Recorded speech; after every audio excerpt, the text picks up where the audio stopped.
Good afternoon, everyone. Testing 1 2. Testing 1 2. I love it. Okay, listen. Okay. All right. Everybody knows we're live now. Okay, so Well, good. We're live. we've got this is LJ, the Go Biz guy. I love technology. It drives me nuts. I don't have any hair, so it's made me lose all of it.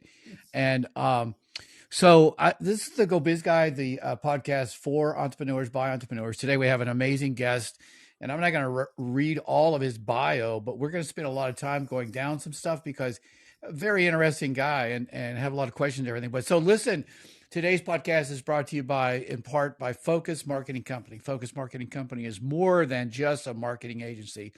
They're your partners in success. They're the ones that created my logo anyway for the Go Biz Hub. So your goals are their focus, whether you're looking to increase sales, build your brand, or connect with your audience, they've got you covered. They're talented, experienced teams specialize in social media elevation, video production, strategic planning, marketing campaign development, and more. Choose Focus Marketing, where your goals are their focus. Visit them online today at focusmco.com, focusmco.com, and let them turn your visions into reality. All right, so listen, here we go. It's just an interesting guest today. I feel, I feel inadequate talking to him because he has 52 years in the broadcasting industry. And here I've got a podcast that is about 10 months old. So, but at any rate, I'd like to introduce to you my friend and just a wonderful individual, Fred Persinger. Fred, welcome aboard. Hello, Lauren. Always a pleasure, my friend. Yeah, yeah. So you're a native of Beckley, West Virginia. So what was it like growing up in Beckley, West Virginia? You know, it's interesting because I now live in Hurricane, West Virginia, and I know you know where that is. Uh-huh. But just this past weekend, we had some snow in Hurricane, and we don't get a lot of snow. I don't care what time of the month it is, or January, February, March, it doesn't make any difference. You just don't get a whole lot of snow.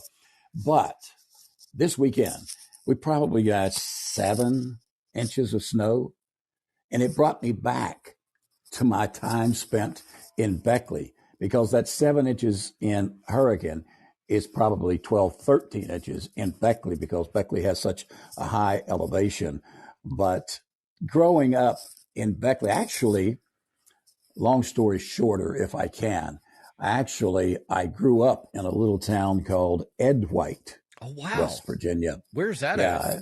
Well, Ed White is probably 30 miles southwest of Beckley. Okay.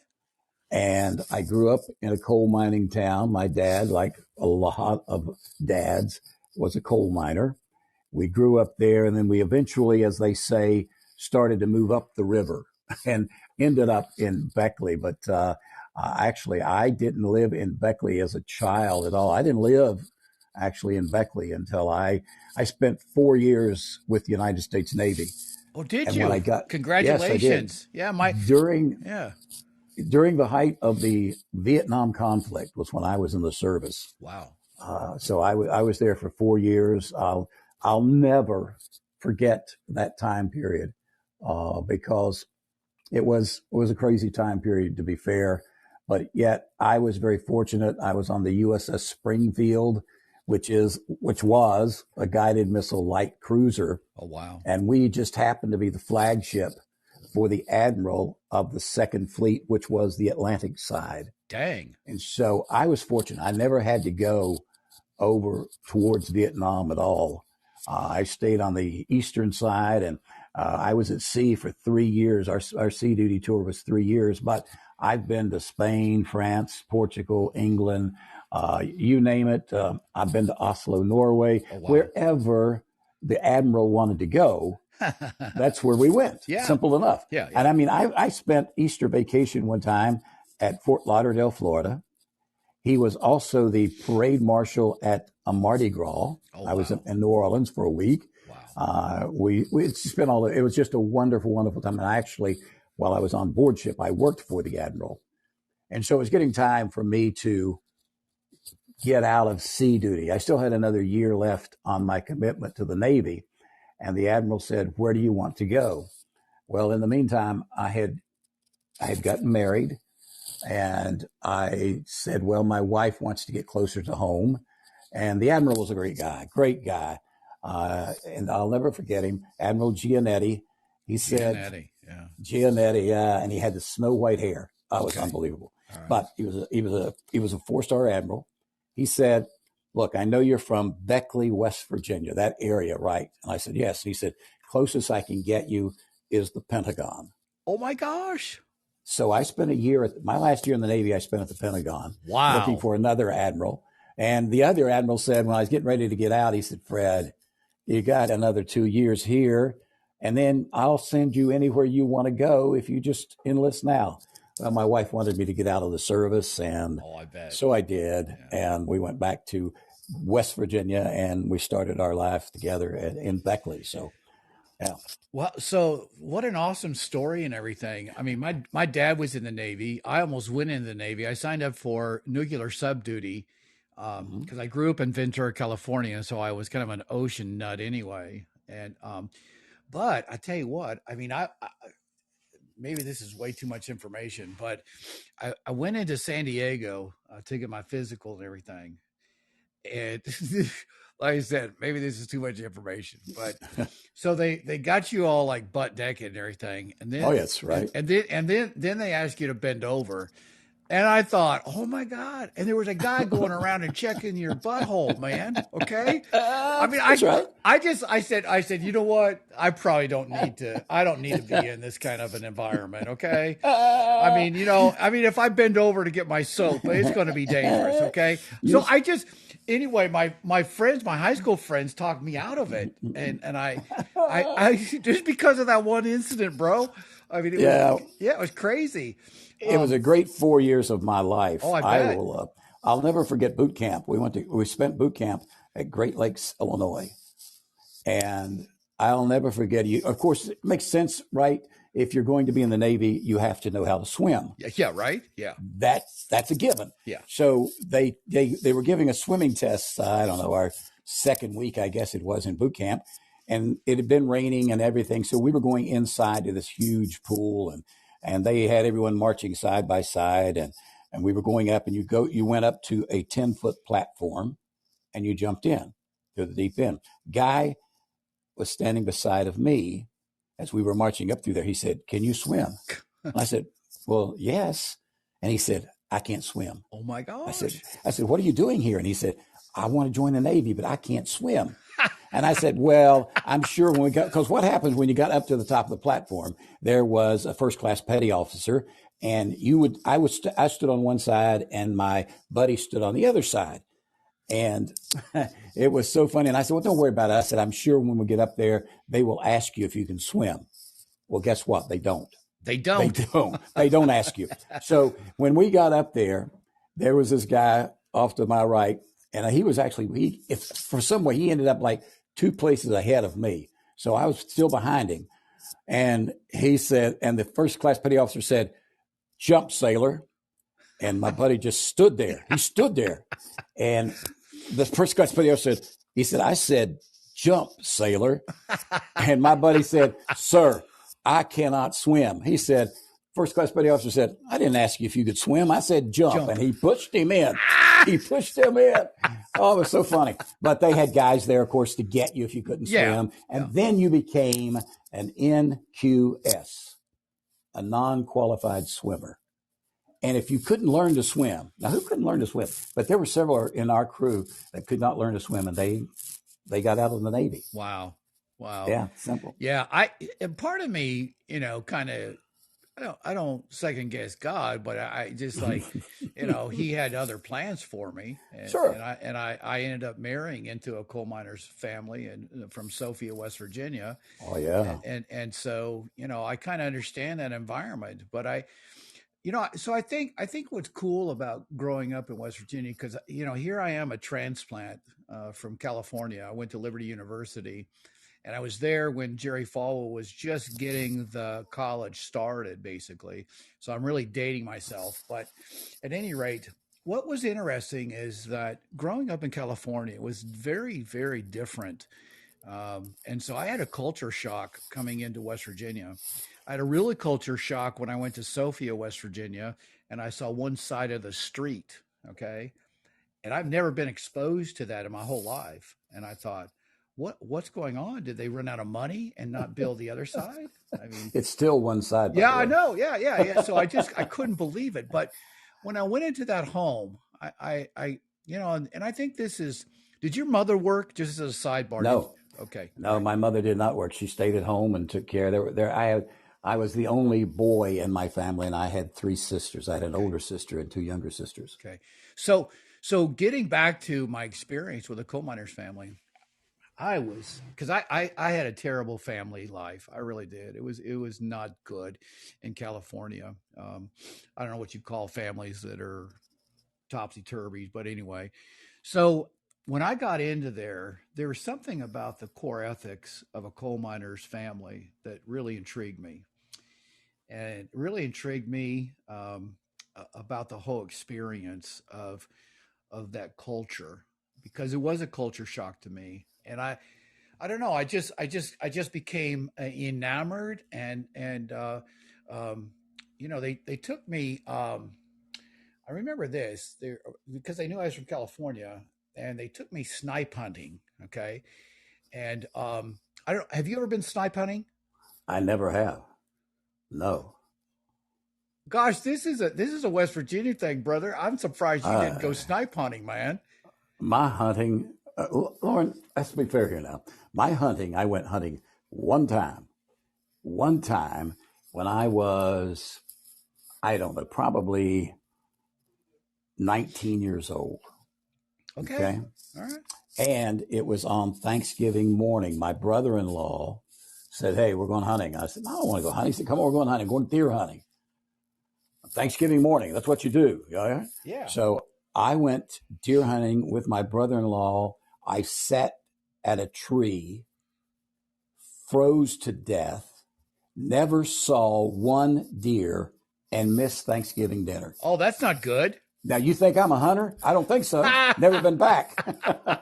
Never been back. Yeah, yeah. So okay, so I guess I'm gonna give away what snipe hunting is for the listeners and everything because being from California, and I don't want to call them redneck guys, but they were borderline redneck guys, but really nice people. And so they said, Lauren, they said, you've never been snipe hunting. I said no. They said, I'll tell you what we're gonna do. We're gonna give you a brown bag, and we're gonna give you a flashlight. And up on that hill over there, there's tons of snipes. Okay. And what you have to do is you have to be really quiet to go up there, and you have to open up the bag, click the bag several times, and then the snipe will run into the bag. And I said, really? I said, that's cool. I'm going to go outside and do this. Okay. So I got the flashlight in the paper bag. A paper bag was like a huge Kroger's bag, man. I mean, it was like ginormous. And so I went out there, and for some reason, I don't know why this was, but they all had their face glued against the window, right? And they had Right. smiles on their face. And so I wonder, well, what is this? They're going to be happy that I caught a snipe. Anyway, short side of the story, there is no such thing as a snipe. Okay. Right.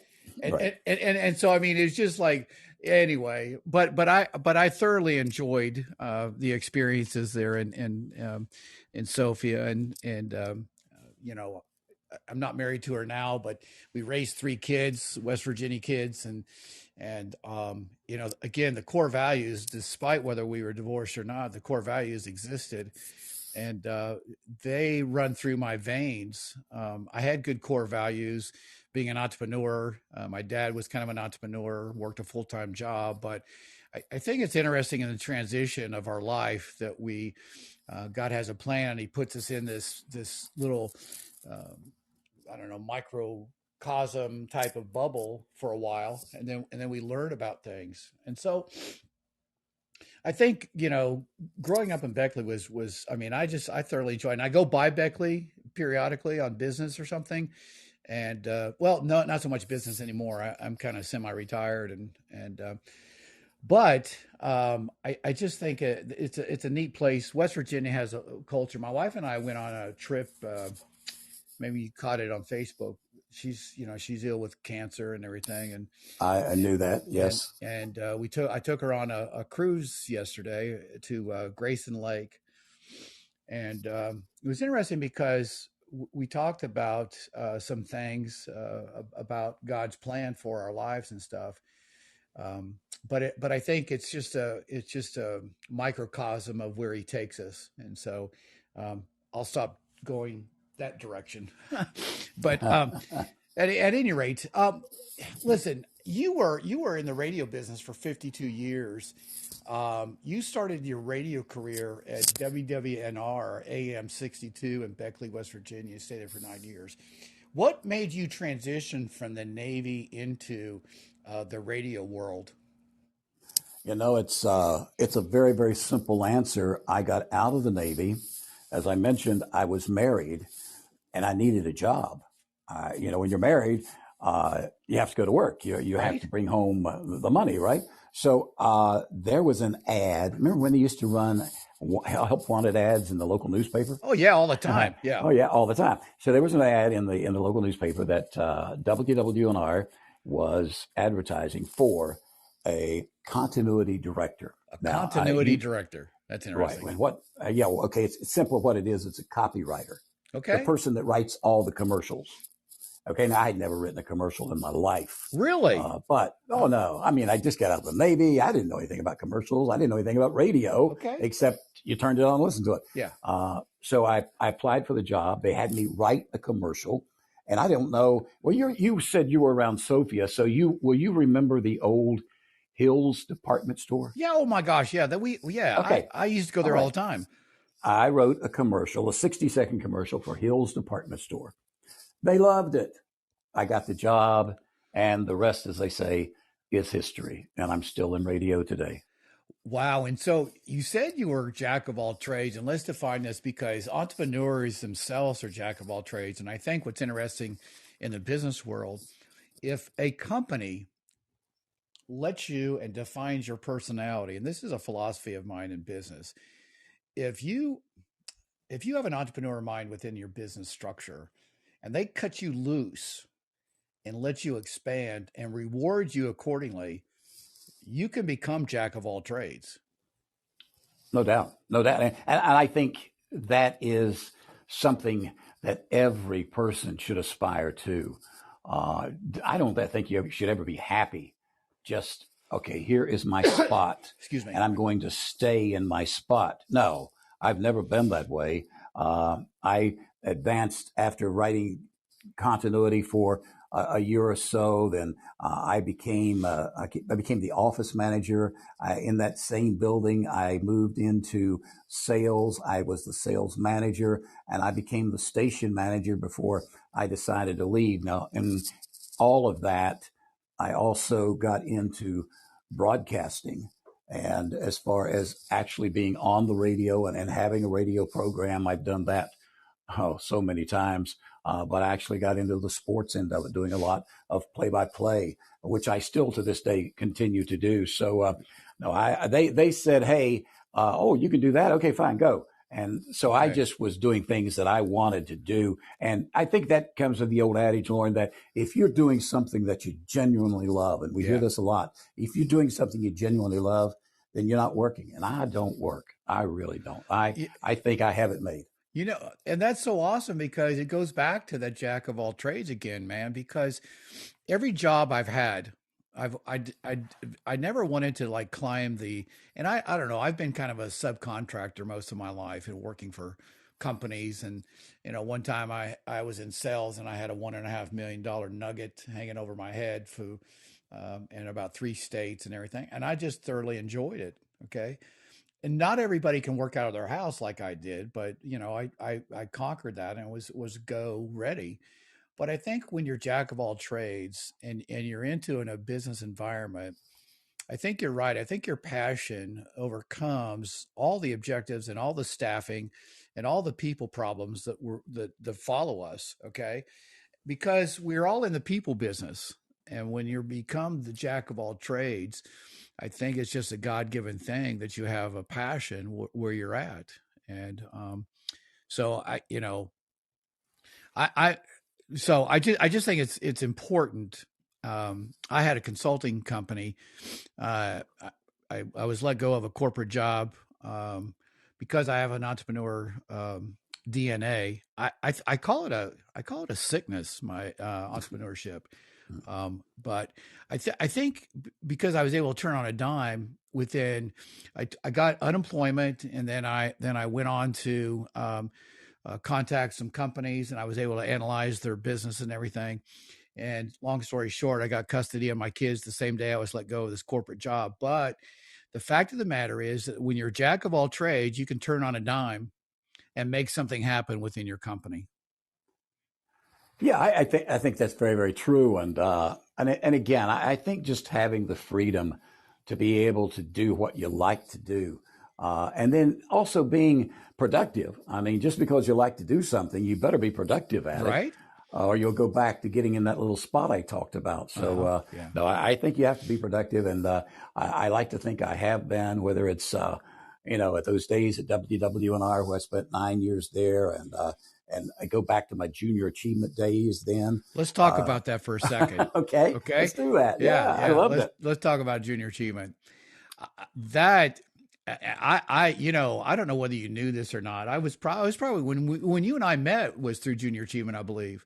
That's correct. And Cheryl Farrell, I think, was the executive director at that time. And I have lost sight of her. Tamara Holstein, I still have contact with her. She was our secretary, and we're on Facebook and everything. And I've not touched base with Cheryl is, but at any rate, um, so I was program manager, and that's another thing. I never knew anything about businesses or anything else like that on how to start it. But junior achievement, I I'll say this, you know, I don't know. When I inherited the executive director's position, there was fraud activity, and I had the FBI, everybody in my office. It was a terrible thing. But throwing that past me, what's interesting about junior achievement is to show kids how to start a business should become the curriculum all over the country.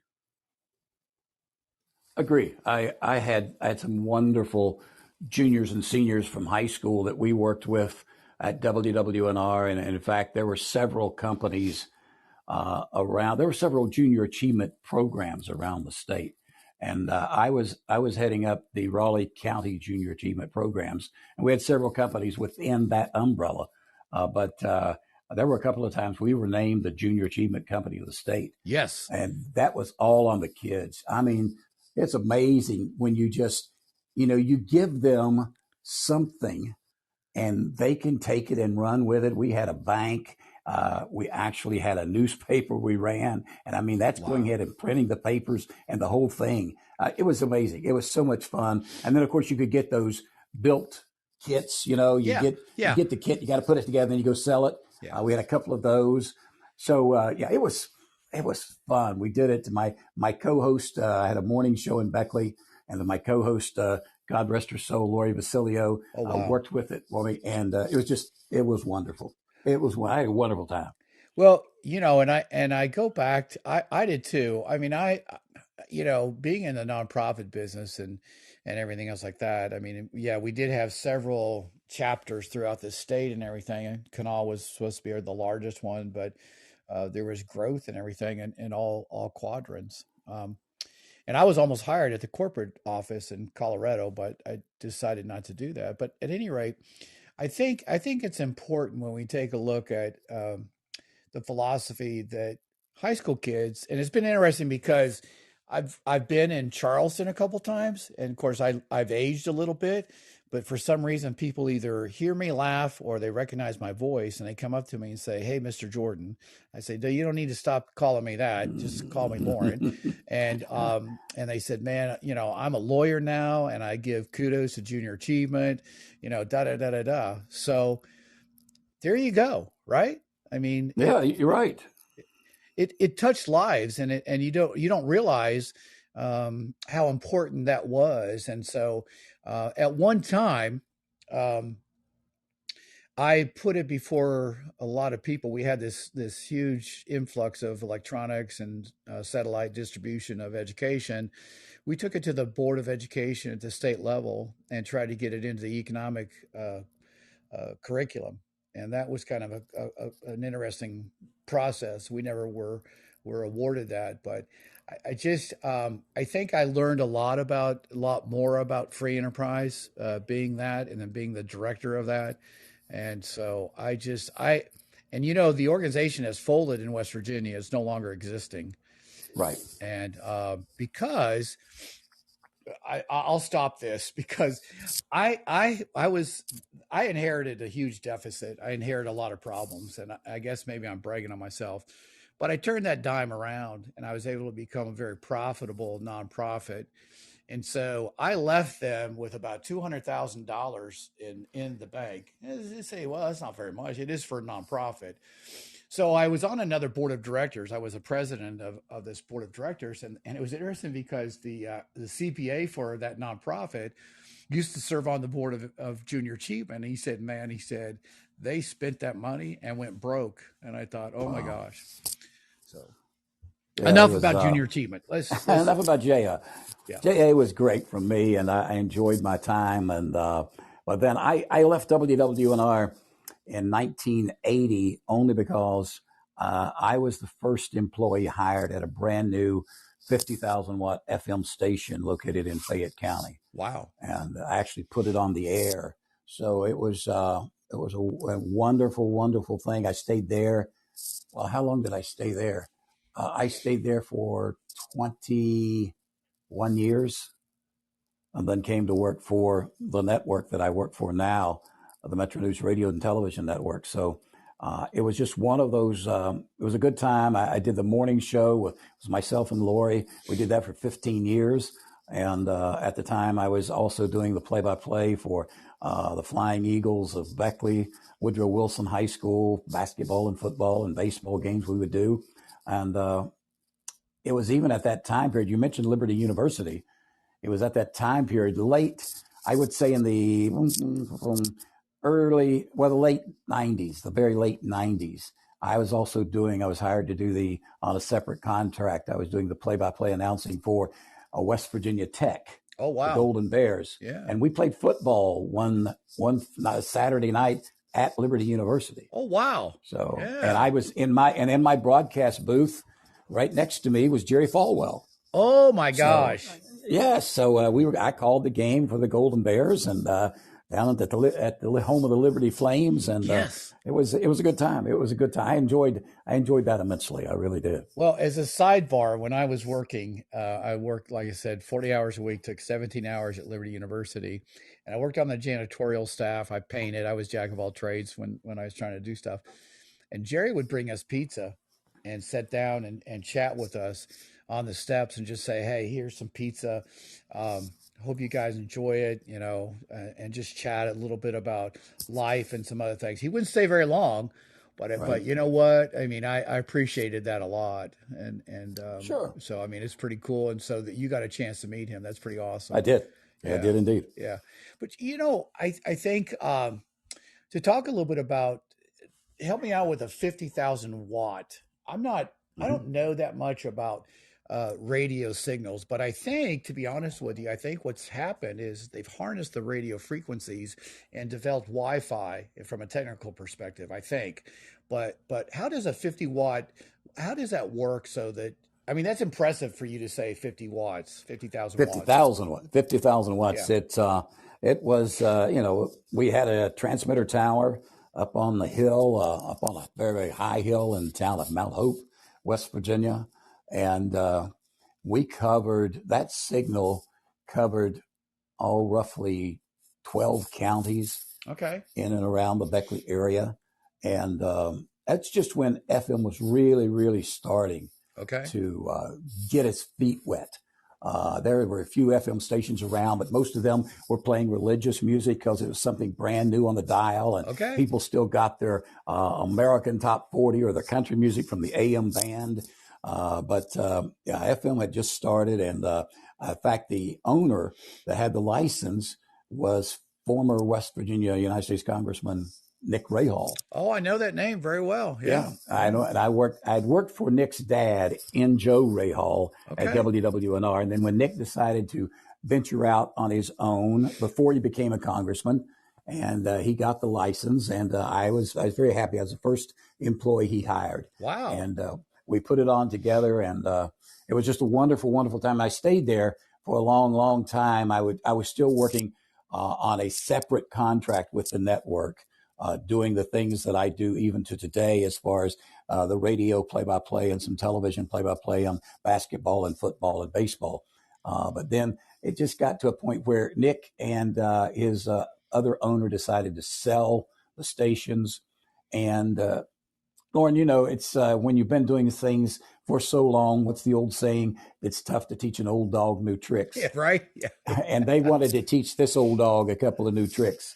And I said, I'm not going there. I just don't want to do that. And I contacted the guy at the time who was running the network, Dale Miller. And Dale said, hey, I said, Dale, you've been wanting me to come to work for you full time. You still interested? He said, you're not coming. I said, yeah, I'm serious. Offer me something. And he said, I'll meet you tomorrow for lunch. Yeah. They did. We solidified the deal. And now I've been here for the network for the last 22 years, I guess. Well, I see components of entrepreneurship. I mean, this is kind of the core value of the podcast, but I think it's interesting that we don't take advantage of the network that we develop over the years, because I think it's key to find out. And I always believe this. I think God wants us to walk through doors, and He'll close the doors that we don't need, and He'll open up other doors for us. But you have to walk through them in order to understand His trail or where His compass is. And so I think it's interesting. You have done some amazing things. My son, I think I told you, my son and my daughter, granddaughter, she plays volleyball at Calvary. He plays basketball at Tays Valley Christian. And I mean, let me tell you something. He's already, I don't understand the sports world like you probably do, but he's already been contacted by about 15, 20 schools that want him. Okay. Yeah. My daughter, or my granddaughter, she's only like 14. She's playing with the senior high people in volleyball, and she's being looked at by a bunch of different colleges. Sure. So I mean, it's unbelievable. And you probably know a lot of these kids. You probably know their names. You probably, just being a sports cat. I mean, isn't it amazing? It is. That tells you, so many times, particularly in a state like West Virginia, and for whatever reason, the legislature last legislative session last year put in a new law that says any high school student could transfer to another high school for no particular reason, that they just wanted to transfer and start playing sports for that high school immediately. Wow. Used to have to be, you'd have to sit out a year. So it was very foolish, I think. And we did have several kids in football alone. And I haven't looked at the numbers for basketball. In football alone, there were over 400 students that transferred. Oh, wow. That's a lot. And I was thinking, that's a lot. In the state of West Virginia, that's a lot. And I was thinking, because one of the dads said, well, I've got to get my son to this school so colleges will notice them. And yep. I said, please give me a break here, though. If your son is good enough, if your daughter is good enough, and you're living proof, Lauren, he goes, you said your nephew, is it? No, my grandson. Your grandson goes to a small Christian school in Tays Valley, and they know about him. And just as a sidebar, he got injured the beginning of the season. He was rated number 6 in the state of West Virginia. There you go. If you're Okay. good enough, they Yeah. find you. They Right. will find Exactly. you. Yeah. So that's the key, and you got to be happy doing what you want. But no, you're right. I think well, even if you look at it on a college standpoint now, I'm made to believe, and I don't know this. I have not talked to Nick Saban. I don't know this, but I think the state of the way college football is today, where you can just enter the transfer portal and do whatever you want, doesn't make any difference. I think that's one of the main reasons he finally decided to retire. He got out because he doesn't understand the game today, the way you have to play it. You have to recruit your own locker room every year. You used to get a kid and you'd have them for at least 3 years. Yep. Not anymore. You get a kid, you might have him for a year. Or You might have 6 him for, months. or six. It might not be. It might be half a season. Yeah. That's just the way it is now. And then the NIL money, the name, image, and likeness money. There are kids I know for a fact. Think about this with West Virginia. West Virginia University has a kid that transferred from Syracuse University. He has 1 year of basketball left to be played. Okay. He transferred because the trust that is with West Virginia University paid him $900,000. Oh, no. Come on, man. You got to be. Seriously. No. I'm You're serious. flipping my wig. No, what? No, sir. Seriously. $900,000. Listen, West Virginia, WU is going through some financial difficulties, right? Yeah, but not on the athletic side. No, right. I know that. I know that. But different. Why would they do that, man? Because it's the way the sport is today. It's the way football is. That's the way basketball is. That's the way baseball is. It is not what we used to know. Not at all. And that's a small amount. Really? Kids today, name the big colleges like Ohio State. I read a story last night, and Ohio State University, so far, ready for this? The trust that has them. It's not the universities, okay? It's their trust. It's their group of donors that are together and have formed a trust. Ohio State, so far this year in the upcoming football season, has spent $13 million getting players. Come on, man. Really? True. So do they get do they get cars? Do they get actual money? Is it just Shucks, they write them a check. Here's your money. What? Well, yes. Now they're already getting all their food. And there you go. Don't get me started. But no, that's very true. I don't know about this culture. Look up name, image, and likeness. NIL. That's what it's called. NIL. Okay. Yeah, it's something. It's something. Wow. That's why so many. It's just not the sport that we used to know and love. It used to be, well, those college kids are playing because they love the game. Well, a lot of them still are. But all the stars. They're playing because they get quite a bit of money to play. And then they go to the NFL. They want to bump it up some more because now they have an added value to themselves, right? Oh, definitely. There's a young lady. Now you're going to love this. You ready for this? Yeah. There's a young lady that is a gymnast, not one of the sports that brings out a ton of people, right? Right. A gymnast at LSU, highest paid NIL player in America today. Young lady makes $2 million a year. Oh, come on, man. I'm telling you, it's true. It is true. You're making me choke, man. You're making me choke. It's true stuff. I cannot believe this. Name, image, and likeness. And because they were saying the whole idea behind it is that the school was making money off of selling the uniforms and the photographs and all the stuff of these kids. And these kids were the ones that had the product, so they weren't getting paid anything for it. And then NIL came about, and that's where we are today. So, well, I tell you what, it's ruined some ethics in the sports. Yes, and it's really, and in certain sports, it's really hurt the professional side of it. The WNBA loses money every year. That's no secret. Right. It is compensated by the NBA. The WNBA loses money every year. The number 2 player in college basketball, women's college basketball last year, a young lady by the name of Caitlin Clark. She plays for the University of Iowa. She could have easily turned pro. She stayed at the University of Iowa for 1 more year because she made a whole lot more money at Iowa than she would have made at the WNBA. Wow. Wow. That's where we are, Lawrence. This is some interesting stuff, man, because I had no clue that this culture, I mean, I knew that the portal was open. I knew that they It's want to open. compensate kids. So does like Nike get behind this stuff and sponsors and everything? Is that how this is You all know, generated? they keep the trust kind of a secret. It's just a bunch of donors. And of course, when you look at Nike, and certainly that school forever has taken care of all of the Sure. things at the University of Oregon, because that's who, what's the guy's name? That was Nike. I can't remember his name right now. But anyway, he's the one that he went to Oregon. And so that's why the Oregon Ducks have 15,000 different uniforms. All right. Is because Yeah. Nike is the one that supplies them with them. Uh-huh. So it's always been there. It's just out in the forefront now. And again, a lot of coaches, and I think Nick Saban, that's my personal opinion, but I think that's one of the main reasons that Nick Saban said, I've done enough, because he had a great team coming back.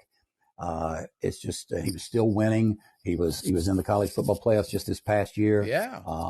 So it's just one of those things. He just, of course, he's made a ton of money. Okay, but still, once you're coaching, it's like once you're in the business that I'm in, you hate to lay that microphone down. Yeah, right. Because you enjoy it so much. Same thing, I think, with football coaching or basketball coaching or whatever the case may be. So let me ask you something. I mean, the transition, do you think there'll be another notch up with all this money stuff? Or do you think it's like, I mean, for that lady not to go to the, women's basketball league and everything, and she makes more money there. I mean, that's kind of like, I don't understand that metrics at all. Yeah. Well, the thing is, they only have so many years they can be in college and play. Right. So they do have their eligibility running out. So that's going to end for them. And if they want to continue to play the sport, then they will have to go. For example, for Caitlin Clark, she'll have to go to the WNBA. But again, it's just, it's amazing to me that you make a whole lot more money in college now playing sports than you can if you turn professional. I'll tell you what, that made my day. That's some fuel for fodder right there, man. You talk about entrepreneurship, huh? Yeah, right. I mean, really, they have turned on a dime, brother. Oh, they have. They definitely have. And to make, listen, if that guy, making $900,000 and he's just playing one, he invests that at 10%. Right? I mean, just do the math a lot on that stuff. He didn't have to use any of that money, right? I certainly hope he has somebody in his corner saying this is what we're going to do with it, because if not, he probably spent it the first weekend on campus, You just got to be careful with that. I know, right? Yeah. You have to be smart. So you have your current number of 92 stations. Right. You're kind of the network guru and you're the affiliate director still, or how did you grow those numbers to 92 stations? Well, when I came to work at the network, we had 47 radio stations on our network. And now, as I mentioned, we have 92. But I've been fortunate in a lot of ways. Every radio station in and around the state of West Virginia, they've at least heard my name. They might not know exactly who this person, Fred Persinger, is, but they've heard my name. And so I would make simple phone calls to radio stations saying, hey, this is Fred Persinger working for the Metro News Radio Network. I have something that I think will be ideal for your radio station. Can I come and speak with you? And I would always get the meeting and the product that we offer for radio stations, for local radio stations. I am their news department. I am their sports department. I also give them long form programming on their AM stations that they run all the time. So I give them what they don't have to pay. Now, what is good for me? I don't charge them a dime. They're actually free. It's free. But what they have to do is they have to run 16 commercial minutes a day from me. And that's where I get my money. Okay, wow. So we sell our network to, and then it's easy going to sell a sponsor saying, hey, I can take your message and put it all over the state of West Virginia for this amount of money. And they cannot go and buy those 92 radio stations that I can give them for anywhere near as cheap as I can sell it to them. Okay. And it's one bill. I take care of everything. I take care of the commercials. I do the whole bit. So I'm a huge advertising agency. And for the radio stations, I'm somebody that provides them with daily programming that is quality programming, top notch quality programming. I have a radio program myself called High School Game Night. Yeah, I saw that. Yeah. Okay. That program runs Friday nights during the football season for 14 weeks. And that program has won 17 statewide awards. Oh, wow.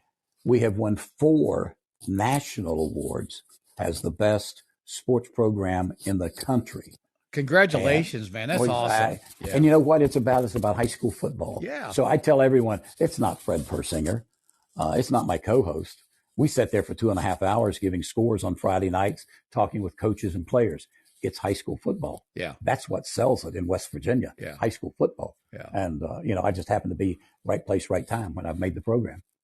That's awesome, man. That's entrepreneurship at its best right there, man. There you go. That's what it's about. You find something that you can do, okay? And then do it. Don't just sit and think about it. Hey. Don't say, hey, boy, that'd be a great idea. And then 6 months from now saying, boy, I think that'd be a good idea. Hey, you're already 6 months late.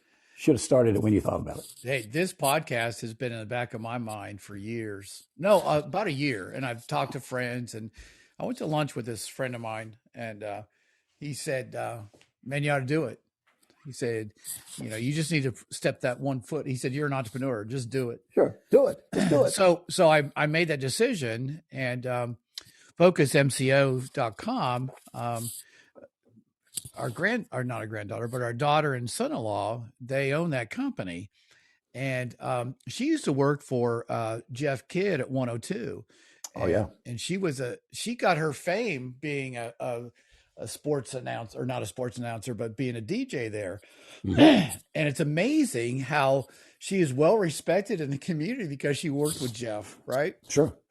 But again, you also, when you throw your name out there, and there's a lot of guys and gals that are on the radio, okay, that they do not use their real name. I know. Coach doesn't. Okay? Coach doesn't use his real Coach name. Kidd doesn't. Yeah. Sure he does. Exactly. But for some reason, when I started, I used my real name. Okay. And I cannot, honestly, and I'm not patting myself on the back, but just to take your point a little further, I cannot go anywhere where people may not recognize my face, but if I say 10 words, they say, I know who you are. Exactly. Yeah. They recognize the voice. Yeah. So, but with that being said, then you better make sure you got your ducks in a row. Okay. Right. You don't want to end up on the nightly news saying this guy did this wrong. You don't do that. Yeah. You live your life the way the good Lord wants us to lead our lives. Okay. Yeah. That's what we do. Yeah. That's awesome. And so, I think you play golf, right? You're a golfer. Yeah. Well, let's say I was until my last back surgery. Oh man. Okay. All right. I've had 6 back surgeries. Dang. Yeah, exactly. Wow. Now I still I think I can play. I just need to go do it. Okay. Yeah. Go do it, because my spine surgeon, who I had an appointment with this morning, says, hey, you're not going to hurt your back anymore. You are locked in. Yeah. Because I have steel rods and cages. Oh, wow. I have 16 screws in my back. Dang. It's not going anywhere. Yeah, right. He said, just go out and have fun. So I plan this coming spring to get back into it. Well, I'm not an avid golfer. I've got a lot of friends, and in fact, I've got one. He could turn pro almost, but so I've created I was at a fundraiser because I like to help people out, and so I was at this fundraiser with my son-in-law and a bunch of other people, and so I created this shot called the Tomahawk shot, and it's been quite interesting. What happened was that I had a ball at the tee. And I had this big sun visor on and everything. It was about 80 degrees, and my son-in-law and everything. He was in the golf cart, and people were standing around and everything. And so I'm not a serious golfer. I like to go out and have fun. I'm not a serious golfer. And so at any rate, I had this big club. And I had it all teed up and everything. So anyway, and I do martial arts. And so I was working on, before my wife got sick, I was working on my 3rd degree black belt. And so I'm called an old ninja guy, but at any rate, so what happened was that I took this, I stroked the ball.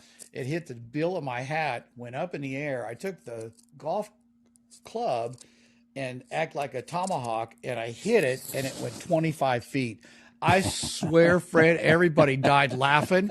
My son-in-law fell out of the golf cart because he's laughing. He goes, "Man, we should have filmed this." Ah, see, there you go. You inadvertently did something that's caught on now. See, Yeah. So I played in other fundraisers, and the pro goes. I was talking about golf, and he goes, "Have LJ talk to you a little bit about his tomahawk shot, okay?" there you go. See, doesn't take too much. No, it doesn't. But I enjoy going out periodically and everything else like that. So I just it's pretty cool. So if somebody was going to get into the radio business and they hear this, keep in mind this: we've got listeners in Germany, we've got listeners all over the world, and we also have listeners in California and scattered throughout the United States, which is pretty cool.